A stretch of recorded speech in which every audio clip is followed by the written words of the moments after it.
ગુજરાત પર ફરી એકવાર સંકટના વાદળ ઘેરાયા છે। ગુજરાતના દરિયાકાંઠા પર વાવાઝોડાની દહેશત હાલ છે। પૂર્વ મધ્ય અરબી સમુદ્ર વાવાઝોડાની વધુ એક સિસ્ટમ સક્રિય થશે। આગામી 36 કલાકમાં એ ચક્રવાતમાં ફેરવાય એ પ્રકારની શક્યતા વ્યક્ત કરવામાં આવી રહી છે, જેના કારણે સૌરાષ્ટ્ર દક્ષિણ ગુજરાતના ભાગોમાં ભારે વરસાદ પડી શકે એવી આગાહી વ્યક્ત કરાઈ છે। તો ભારે પવનની સાથે વરસાદ પડવાની શક્યતા વ્યક્ત કરવામાં આવી છે। પૂર્વ મધ્ય અરબી સમુદ્ર હવાનું દબાણ લો રહેવાની શક્યતાથી આંધી વંટોળનું પ્રમાણ વધશે અને વિન્ડ ગસ્ટ જબરદસ્ત છે। આ વિન્ડ ગસ્ટ લગભગ સામાન્ય પવન 6 થી 12 કિલોમીટર કે 20 કિલોમીટરનું અને વિન્ડ ગસ્ટ 50 કિલોમીટર ત્યારે 55 કિલોમીટર જેવું થવાની શક્યતા રહે, જેમાં વડોદરા, અમદાવાદ, વિરમગામના ભાગમાં અને લગભગ ઉત્તર ગુજરાતના કેટલાક ભાગમાં વિન્ડ ગસ્ટ વધારે રહી શકે, કચ્છના ભાગમાં વિન્ડ ગસ્ટ વધારે રહી શકે, વડોદરાના ભાગમાં પણ વિન્ડ ગસ્ટ વધુ રહી શકે।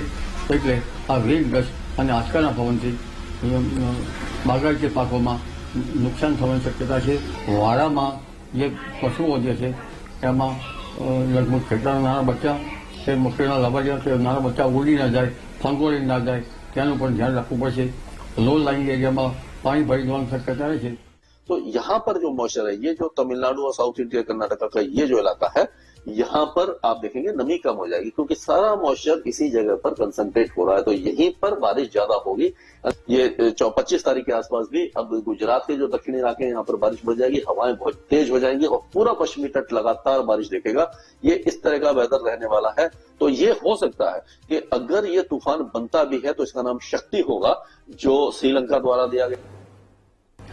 અને ગુજરાત પર વાવાઝોડાના ખતરાને લઈને રાજ્ય સરકાર એલર્ટ મોડ પર છે। મુખ્યમંત્રી ભૂપેન્દ્ર પટેલે સૂચના આપી, જુદા જુદા વિસ્તારોમાં 24 કલાક કંટ્રોલ રૂમ કાર્યરત કરવા માટે સૂચના આપી દેવામાં આવી છે। જિલ્લા વહીવટીતંત્રને સતર્ક અને સજાગ રહેવા માટે તાકીદ કરાઈ। તો સુરત, તાપી, વલસાડ, ડાંગ અને નવસારીમાં ભારે પવન ફૂંકાવાની આગાહી વ્યક્ત કરાઈ છે। આ સાથે અમરેલી અને ભાવનગરમાં પણ ભારે પવન ફૂંકાઈ શકે છે। તકેદારીની સાથે સલામતીના પગલાં લેવા માટે દિશા નિર્દેશન આપવામાં આવ્યા છે। જિલ્લાઓ સાથે સંપર્કમાં રહેવા માટે સ્ટેટ ઇમરજન્સી ઓપરેશન સેન્ટર કે જેમને પર સૂચના આપી દેવામાં આવી છે।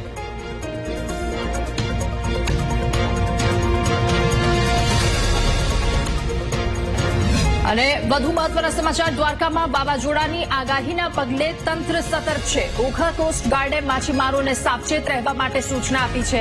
તો અરબ સાગરમાં સર્જાયેલા લો પ્રેશરના કારણે વાવાઝોડું આવી શકે છે, શક્યતા વ્યક્ત કરવામાં આવી। ઓખા, રૂપેણ અને સલાયા બંદર કે જેના માછીમારોને સાવચેત રહેવા માટે સૂચના આપી દેવામાં આવી છે। વધુ માહિતી મેળવીશું। સંવાદદાતા અશોક આપણી સાથે ફોનલાઈન પર જોડાયા છે। અશોક, માછીમારોને સતર્ક રહેવા માટે સૂચના આપવામાં આવી છે, હાલ શું વધુ વિગતો? જી, વાત કરવામાં આવે તો અરબ સાગરમાં આગામી વાવાઝોડાના પગલે લો પ્રેશર સર્જાયું છે, ત્યારે ઓખા કોસ્ટગાર્ડની ટીમ એક્ટિવ થઈ ગઈ છે અને જે માછીમારો દરિયાની અંદર માછીમારી કરવા માટે ગયા છે તેમને તાત્કાલિક સલામત સ્થળે નજીકના દરિયા કિનારે આવી જવા માટે સૂચનાઓ અપાઈ રહી છે। કારણ કે દેવભૂમિ દ્વારકા જિલ્લો છે તે આખા જિલ્લામાં સમુદ્રી જે છે તે આખો 3 બંદરો આવે છે અને 3 બંદરોમાં રોપણ બંદર, ઓખા બંદર અને સલાયા બંદરના હજારો માછીમારો સમુદ્રની અંદર હોય ત્યારે ક્યાંક ને ક્યાંક આ તંત્ર માટે પણ એક ચેતવણી રૂપ છે। માટે કોસ્ટગાર્ડની ટીમે સાયરન વગાડી અને એનાઉન્સ કરી અને માછીમારોને તાત્કાલિક ધોરણે નજીકના જ્યાં પણ કાંઠા વિસ્તાર હોય ત્યાં પહોંચી જવા માટે કોસ્ટગાર્ડ દ્વારા વારંવાર અપીલ કરાઈ રહી છે। અને જ્યાં સુધી આગામી સૂચના આપવામાં ન આવે ત્યાં સુધી માછીમારોએ દરિયો ન ખેડવા માટે પણ તંત્રએ જાણ કરી છે। જી દાદા। જી અશોક, આભાર આપનો વિગતો સાથે જોડાવા બદલ।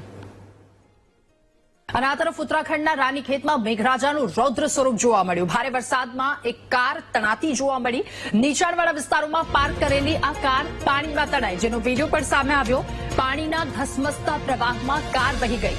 કરા પડતા રસ્તા પર સફેદ ચાદર પથરાઈ એ દ્રશ્યો પણ સામે આવ્યા। પરંતુ આ બીજા દ્રશ્યો એ સામે આવ્યા છે કે પાણીના ધસમસતા પ્રવાહમાં એ ડૂબેલી કાર કે જેનો એક વિડીયો સામે આવ્યો છે। નીચાણવાળા વિસ્તારની આ વાત હોવાનું સામે આવ્યું। વિડીયો ઉત્તરાખંડનો છે। ઉત્તરાખંડના રાનીખેતમાં એક તરફ સતત વરસાદ, ધોધમાર મુશળધાર વરસાદ, મેઘરાજાનું આ રૌદ્ર સ્વરૂપ અને ભારે વરસાદમાં એક કાર તણાઈ। નીચાણવાળા વિસ્તારમાં પાર્ક કરેલી કાર પાણીમાં તણાઈ। ઉત્તરાખંડ બાદ મધ્યપ્રદેશની વાત કરીશું। મધ્યપ્રદેશમાં પણ હૃદયદ્રાવક દ્રશ્યો જોવા મળ્યા। સાગરના બંડા ગામમાં બાળકો છતની સાથે હવામાં ઉડ્યા। ઘરની છત પકડી બે બાળકો બેઠા હતા. બંને બાળકો છતની સાથે હવામાં ઉડતા જોવા મળ્યા. ઘાયલ બંને બાળકોને હોસ્પિટલમાં સારવાર હેઠળ ખસેડવામાં આવ્યા છે. ત્યારે આપ દ્રશ્યોમાં જોઈ શકો છો એ હૃદયદ્રાવક દ્રશ્યો કે વાવાઝોડામાં છતની સાથે બાળકો ઉડ્યા. હાલ ભારે પવન ભારે વરસાદની આગાહી વ્યક્ત કરવામાં આવી છે આ તમામ વિસ્તારોમાં. અને આ તમામની વચ્ચે મધ્યપ્રદેશના સાગરના એક ગામનો વિડીયો છે કે બંને બાળકો ઘરના છત પકડીને બેઠા હતા અને એ ભારે પવનના કારણે છતની સાથે બંને બાળકો પણ હવામાં ઉડતા જોવા મળ્યા.